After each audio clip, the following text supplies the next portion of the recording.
नमस्कार किसान भाइयों, कृषि दर्शन कार्यक्रम के आज के इस अंक में आपका स्वागत है। किसान भाइयों, मौसम को देखते हुए विभिन्न सामयिक कार्य, विशेषज्ञों की सलाह और अंततः आप अपनी कृषि को किस तरह से आसान और सुविधाजनक ढंग से कर सकते हैं, कैसे आप अपनी खेती से अधिक लाभ कमा सकते हैं, ये सभी जानकारियाँ शामिल हैं हमारे आज के कृषि दर्शन कार्यक्रम के इस अंक में। तो आइए कार्यक्रम की शुरुआत करते हैं मंडी भाव के साथ खबरें खेती की से।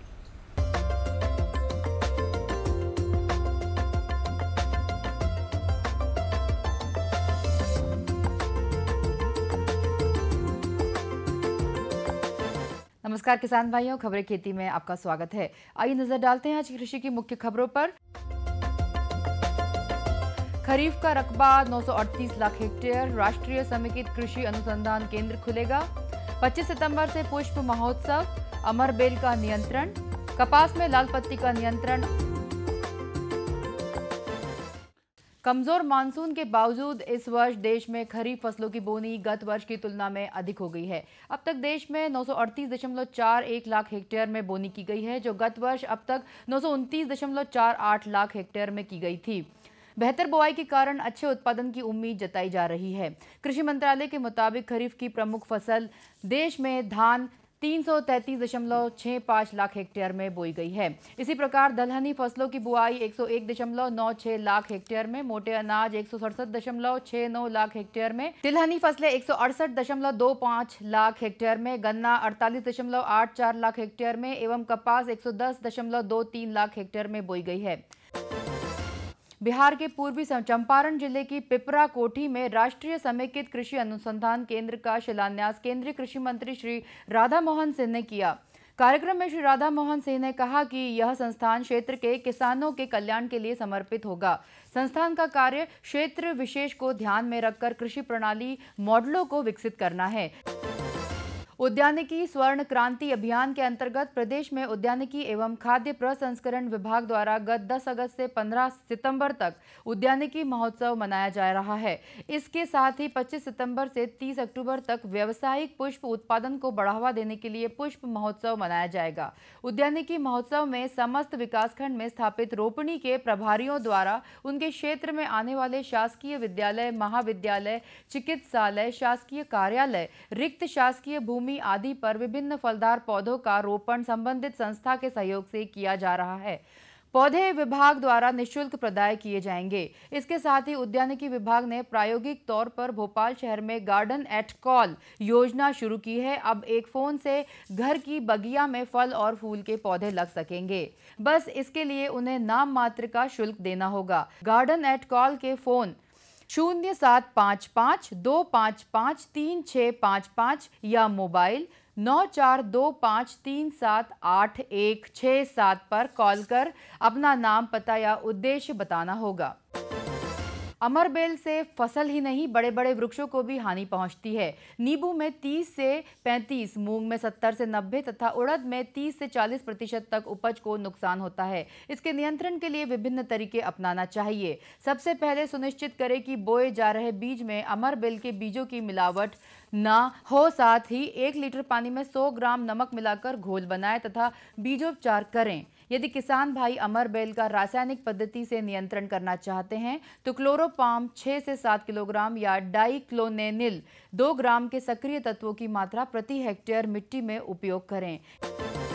कपास की फसल में कई बार 60 दिन की अवस्था पर लाल पत्ती तथा फूल झड़ने की समस्या आती है। इस समस्या का समाधान करना अति आवश्यक है। चूंकि अधिकांश क्षेत्र में बीटी कपास लगाया जा रहा है, बीटी कपास की कुछ जातियों में लाल पत्ती की शिकायत देखी जा रही है। यह वंशागत लक्षण है, कोई रोग नहीं है। यदि लाल पत्ती या फूल झड़ने की शिकायत है तो 750 gram DAP, 750 gram muriate of potash 2-2 litre पानी में अलग अलग प्लास्टिक के बर्तन में 12 घंटे भिगो कर रखें एवं दूसरे दिन छानकर एक बड़े बर्तन में दोनों घोल को मिला लें। इस मिश्रण को 100 लीटर पानी में घोल बनाकर 15 दिनों के अंतर से 2 छिड़काव करें। और किसान भाइयों, अब आप नजर डालिए आज के मंडी भाव पर और मुझे दीजिए आज्ञा। नमस्कार।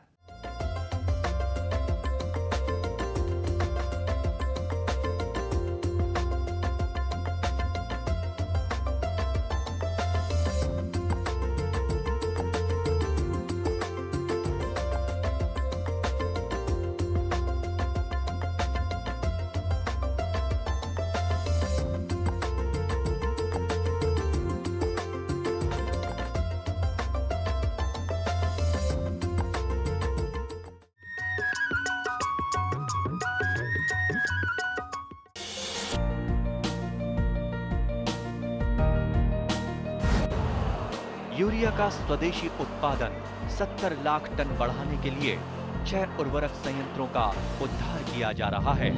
FCIL के गोरखपुर, सिंदरी, तलचर और रामागुंडम संयंत्र, HFCL की बरौनी इकाई और BVFCL की नामरू फोर्थ। सोने पर सुहागा ये है कि देश में अब बनेगा सिर्फ नीम लेपित यूरिया, क्योंकि इससे होगा किसानों का फायदा ही फायदा। अनाज का उत्पादन 10% तक बढ़ेगा। बढ़ेगी 10 से 15% नाइट्रोजन क्षमता।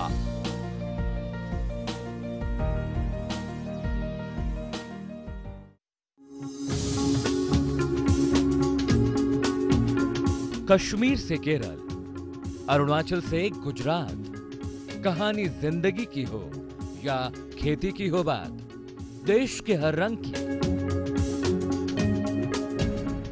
बात राज्यों की। सोमवार से बुधवार शाम 5:20 पर डीडी किसान, बदलते भारत की शान।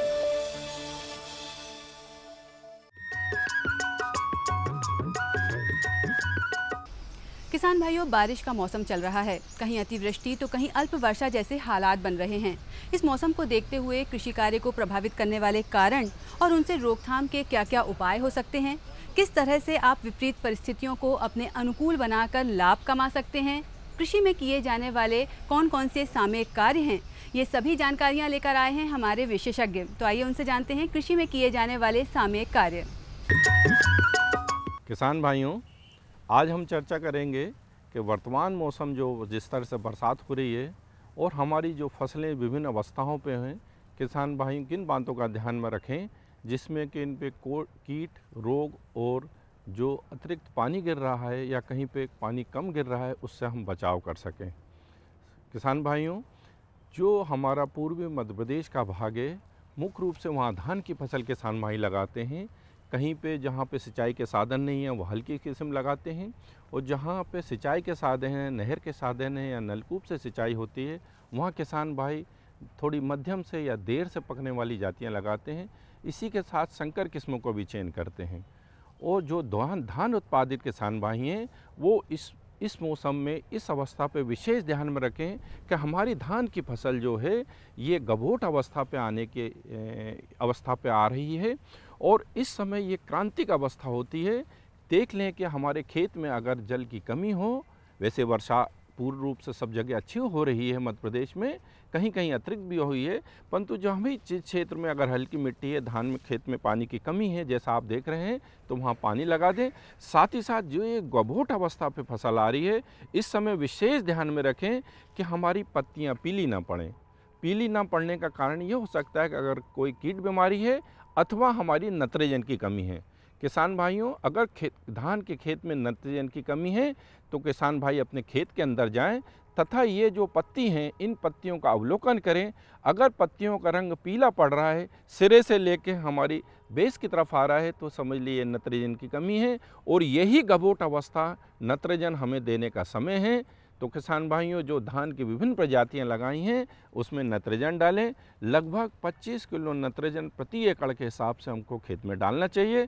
और किसान भाई एक बात का विशेष ध्यान में रखें कि जब पत्तियां सूखी हों, क्योंकि ओस भी सुबह सुबह आने लगी है, जो 10, 11, 12 बजे तक जिस हम देख लें कि हमारी पत्तियां जब सूखी हों तब हम यूरिया को ले जाएं, और 25 से 25 किलो प्रति एकड़ के हिसाब से हम यूरिया खेत में धान की फसल में डालेंगे।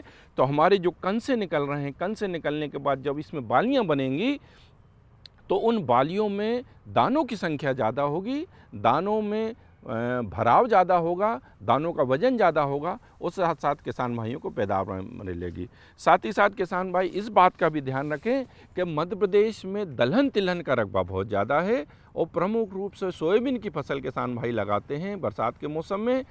और जो हमारा पश्चिमी भाग है या मध्य भाग है, वो विशेषकर काली मिट्टी वाले क्षेत्रों में जहाँ पे लगातार अगर बारिश हो रही है या पिछले एक सप्ताह में लगातार बारिश हुई है, वहाँ पे फसल को नुकसान होने की संभावना बनी रहती है। तो किसान भाइयों को हम सुझाव देंगे कि अपने खेत में, सोयाबीन के खेत में अगर 24 घंटे से ज़्यादा पानी भरा होता है तो उसके पैदावार में गिरावट होती है। तो खेत से पानी निकालने का साधन रख लें और सोयाबीन खेत का भ्रमण अवश्य करें, क्योंकि ये देखने में आया है कि जब बादल वाला मौसम होता है और परिस्थितियाँ थोड़ी सी विषम बनती हैं तो कीटों का प्रभाव भी फसलों पे ज़्यादा होता है। तो विशेषकर जो पत्ती काटने वाले कीट होते हैं या पत्तियों से रस चूसने वाले कीट होते हैं या पौधों के अंदर घुस के हमारे पौधों को क्षति करने वाले कीट होते हैं, इन कीटों की पहचान अवश्य करें। हमारे कृषि विभाग के ग्रामीण कृषि विस्तार अधिकारी या अन्य अधिकारी या कृषि विश्वविद्यालय के जो मैदानी हमारे कृषि विज्ञान केंद्र के वैज्ञानिक है, इनसे संपर्क बनाए रखें। और जो भी हमारा टोल फ्री नंबर है 1551, जो टोल फ्री नंबर है, उसमें हमारे किसान भाइयों से जानकारी अवश्य लेते रहें, क्योंकि अगर इस अवस्था पे कीटों का प्रकोप हमने अगर रोका नहीं तो हमारी जो विषम परिस्थितियां बनी है, इससे तो हमारी फसल प्रभावित होने की संख्या बनी रहती है, साथ में कीट भी नुकसान करेंगे। तो हमारे कीट और रोग की हम जरूर निरीक्षण करते रहें।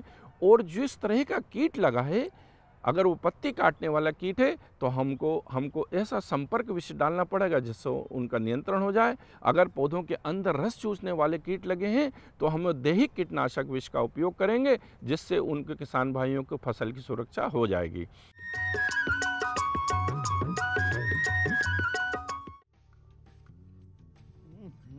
सब्जी में मसाला ज्यादा है। कितनी बार कहा है कि जितनी जरूरत हो बस उतना ही डाला करो। अरे मुझसे तो ऐसा कभी कभार होता है, और तुम जो हमेशा खेत में अनाप शनाप कीटनाशक डालते हो, उसका क्या? ठीक ही तो कह रही है बहू। देख, खेत में उतनी ही दवा डाल जितनी जरूरत हो। याद रखो, कीटनाशक जहरीले होते हैं। डिब्बे पे लिखी सूचना के हिसाब से ही दवा डालनी चाहिए। पहले फेरोमोन ट्रैप, फ्लाइट ट्रैप, मित्र कीट, जैविक कीटनाशक आदि का इस्तेमाल करें। जरूरत पड़ने पर ही रासायनिक कीटनाशक का इस्तेमाल करें। छिड़काव सुबह या शाम दस्ताने, मास्क और पूरी आस्तीन वाले कपड़े पहनकर करें। हवा की दिशा में छिड़काव करते हुए पीछे जाएं। दवा के डिब्बे, छिड़काव यंत्र सुरक्षित जगह पर रखें। अब कुछ समझे क्या? हाँ, समझ गया मेरी रानी। अब ना करो नादानी। इसने पिला दिया ना तुझे पानी।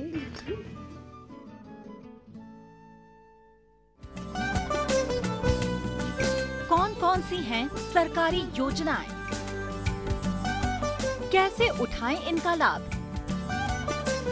जानिए अपने गांव का हाल।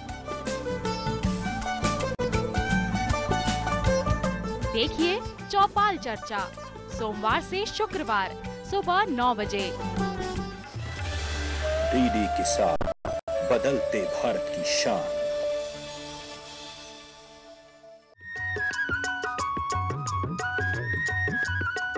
किसान भाइयों, वैसे तो खेती का कार्य अनिश्चितता से भरा हुआ है, लेकिन आप अपनी मेहनत और लगन से इसे लाभ के व्यवसाय में तब्दील कर सकते हैं। आज हम आपको अपने ऐसे ही एक सफल किसान से मिलवाने जा रहे हैं, जिन्होंने अपनी मेहनत और लगन से और खेती में आधुनिक तरीकों को अपनाकर अपनी खेती को सफल बनाया है। तो आइए मिलते हैं हमारे सफल किसान से। नमस्कार किसान भाइयों, आज हम जिला नरसिंहपुर के गांव बटीसरा में हैं और यहां पर एक उन्नत किसान हैं, उनसे मिलते हैं। आपका परिचय? संजय सिंह कौरव। नमस्कार सिंह साहब, आप ये बताएं कि हम देख रहे हैं ये सोयाबीन की बहुत बढ़िया फसल है, तो किस ढंग से आप खेती करते हैं? सीडल की बोनी है, सीडल से बोया हुआ है। उसके बाद ट्रीटमेंट में थोड़ा सा खाद डाला है, कंपोस्ट केंचुए वाला। 2 बार जुताई की है, उसके बाद बोनी की है सीडल से, और कंपोस्ट खाद करीब 3 ट्राली एकड़ हमने डाला है। इसमें रासायनिक बिल्कुल नहीं है। और बोनी की है सर, निंदाई हुई है, इसमें दवाई कोई नहीं डाली, निंदाई हुई है हाथ से। कौन सी प्रजाति का है सोयाबीन है? कितने दिन की ये फसल हो गई है? सर ये प्रजाति है 90-92। ये 90 दिन का बोलते हैं। 100 दिन के 105-110 दिन के आसपास ये फसल है। हम देख रहे हैं काफ़ी बड़ा फार्म है, गन्ना भी यहाँ दिख रहा है। तो कितने एकड़ आपके पास ज़मीन है और इस समय मतलब खरीफ के मौसम में कौन कौन सी आपने फसल बोई है? खरीफ के मौसम में सर गन्ना है, सोयाबीन है और धान है। करीब 15 एकड़ ज़मीन है हमारी। सोयाबीन 10 एकड़ में। तो किसान भाइयों, अभी आप देख रहे हैं एक मेहनतकश किसान है जो जैविक पद्धति से खेती करते हैं और बड़ी मेहनत से काम करते हैं। आप देख रहे हैं फसल कितनी बढ़िया है। आप हमें ये बताएं कि 10 एकड़ में आपने कितना बीज बोया है और इसके बाद क्या क्या काम किया है। फसल बहुत बढ़िया है आपकी। 10 एकड़ में सर 5 कुंटल के लगभग बीज बोया है, निंदाई हुई है। अब जो बीमारी लगी है रिंग कटर, उसके लिए दवाई डालने के मौसम साथ नहीं दे रहा है, इसलिए दवाई नहीं डाल पा रहे हैं। फिर भी आपने क्या इसका उपचार किया? क्या जैविक पद्धति से आपने उपचार किया है? हाँ सर, जैविक पद्धति से हमने उपचार कर चुके हैं। गौमूत्र का जो साइलस बनता है 3-4 किस्मों का, उसको डाल चुके हैं, लेकिन अभी उसमें थोड़ी कमी मात्रा में इल्ली मर रही है, इसलिए रासायनिक कोई उपयोग करेंगे। कैसे बना? उसको 5 लीटर गौमूत्र लेते हैं, सोयाबीन की चुनी लेते हैं, थोड़ी सी गोबर रहता है, उसको 48 घंटे सड़ाने के बाद उसमें बैक्टीरिया बन जाता है। उसके बाद इसको पंप से छिड़काव करते हैं, या तो ट्रैक्टर से ले लेते हैं, या तो अपने पीठ पर टांगने वाले पंप से 15 लीटर वाले से उससे छिड़क देते हैं। बरसात का मौसम है, तो आपके क्षेत्र में बरसात कैसी हुई है, ख़ासतौर से आपके गांव में? बरसात सर सामान्य से ठीक है, और अभी बाकी और है पानी अब जितना गिरता है, वैसे अभी ठीक है। फिलहाल की स्थिति में बरसात ठीक है। जैसे अपन गांव के लोग कहते हैं कि कुआं भर गया है, मतलब इस दृष्टि से कैसा पानी है? इस दृष्टि से तो सर पानी कम है, अभी पानी वाटर लेवल ऊपर नहीं आए हैं, लेकिन जो बरसात हो रही है और दूसरे जहाँ देख रहे हैं अलग अलग, उस क्षेत्र से ठीक काफ़ी है, संतोषप्रद है। इसके बाद आप सोयाबीन की फसल में क्या काम करेंगे? अर्थात रासायनिक दवा का भी छिड़काव करेंगे या नहीं करेंगे? सर अगर ज़्यादा ज़रूरत पड़ती है, महसूस की जाती है, तो रासायनिक दवाई का प्रयोग तो आखिरी में करेंगे, लेकिन अभी एक बार जैविक और डाल के देखेंगे। अच्छा। जी, उसके बाद अगर नहीं होता है तो फिर रसायन के ऊपर जाएंगे। हम देख रहे हैं कि यहाँ गन्ना की फसल भी है, तो गन्ना के बारे में बताएं कि गन्ना की क्या स्थिति है अभी?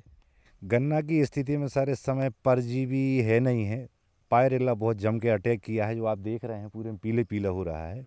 तो इसके लिए अभी परजीवी की राह देख रहे थे, वो नहीं होता है तो थाईमेट डाल रहे हैं कि थाईमेट में 4-8 जो कंट्रोल करती है थोड़ी बहुत धूम रखे, अब उससे देखते हैं क्या होता है। अभी आपने वैज्ञानिक भाषा का प्रयोग किया है, तो इसकी जानकारी आपको कहाँ से मिलती? क्या कृषि विभाग के अधिकारी आते हैं या केवी के है पास में कोई? कृषि विभाग के अधिकारियों से संपर्क होता रहता है, उन्हीं से सलाह लेते हैं, उचित जो मार्गदर्शन रहता है वो करते रहते हैं सर। ये मतलब 90 दिन में इसकी कटाई हो जाएगी पूरी? अब वर्षा के ऊपर डिपेंड है कि 90 दिन तो बोलते हैं अपन, जैसे बरसात बढ़ती है तो 2-4-5 दिन आगे पीछे हो सकता है।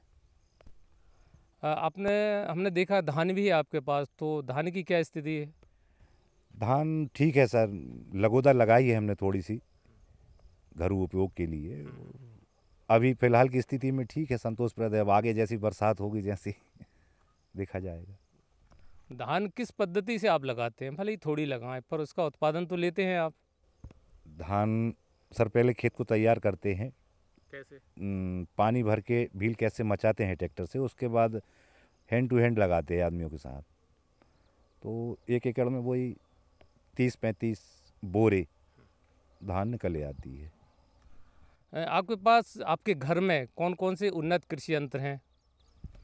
कृषि यंत्रों में तो ट्रैक्टर भी है, कृषि थ्रेसर भी है, सीड ड्रिल भी है, कल्टीवेटर है, मतलब लगभग सारे ही यंत्र उपलब्ध हैं।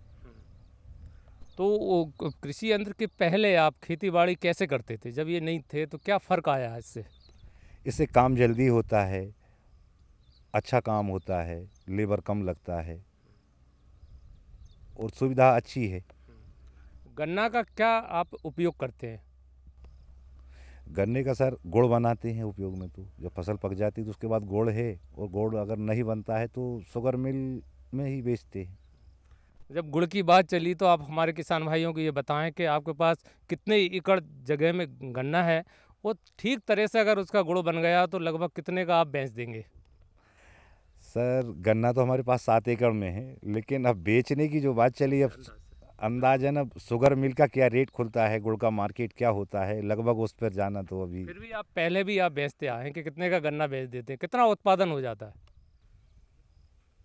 1 एकड़ में गन्ने का उत्पादन 300 से 350 400 कुंटल तक जाता है।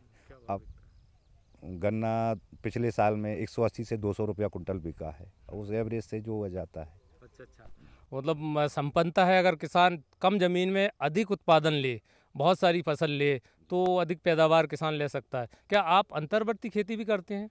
जी हाँ, हम अंतर्वर्ती भी खेती करते हैं। गन्ने में प्याज भी लगा देते हैं, आलू भी देखते हैं, और सोयाबीन मगर सिंगल रहता है, इसमें तो खैर दोबारा कोई बोते ही नहीं है।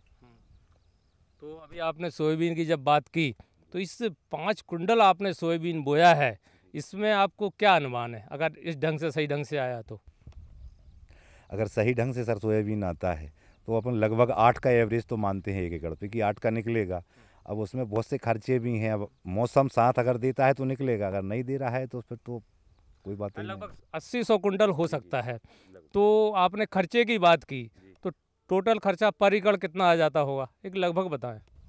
लगभग सर 1 एकड़ में 5,000 का खर्चा तो आ जाता है, खाद से लेके तैयारी से लेके आखिरी तक, कटाई गहाई तक 5,000 के ऊपर खर्चा आ जाता है। तो किसान भाइयों, अभी आप देख रहे थे, ये आप जैसे ही उन्नत किसान हैं, जो मेहनत कश किसान हैं, बातें कम काम ज़्यादा करते हैं। हमें उम्मीद है कि इनसे आप शिक्षा ग्रहण कर अपने खेतों में भी ऐसी पैदावार लेंगे। नमस्कार।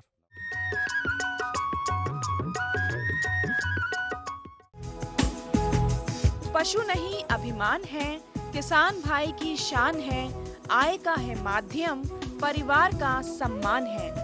पशुपालन पर आधारित विशेष प्रोग्राम हमारा पशुधन, गुरुवार और शुक्रवार शाम 5:30 पर। डीडी किसान, बदलते भारत की शान। मुद्दा 1।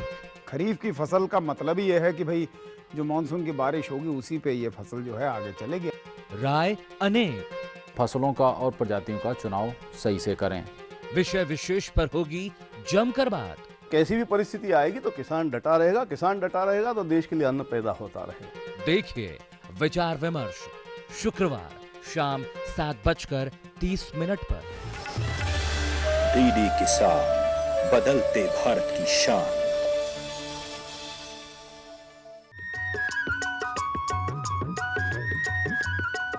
तो किसान भाइयों, ये था हमारा आज का कृषि दर्शन कार्यक्रम का अंक, जो कि हम उम्मीद करते हैं कि आपको ज़रूर पसंद आया होगा और आप इससे ज़रूर लाभान्वित होंगे। आपके पत्रों का हमें इंतज़ार रहेगा। पत्र व्यवहार के लिए हमारा पता है कार्यक्रम कृषि दर्शन, द्वारा निदेशक, कमरा number 4, Doordarshan Kendra, Shyamla Hills, Bhopal. Pin code है 462013।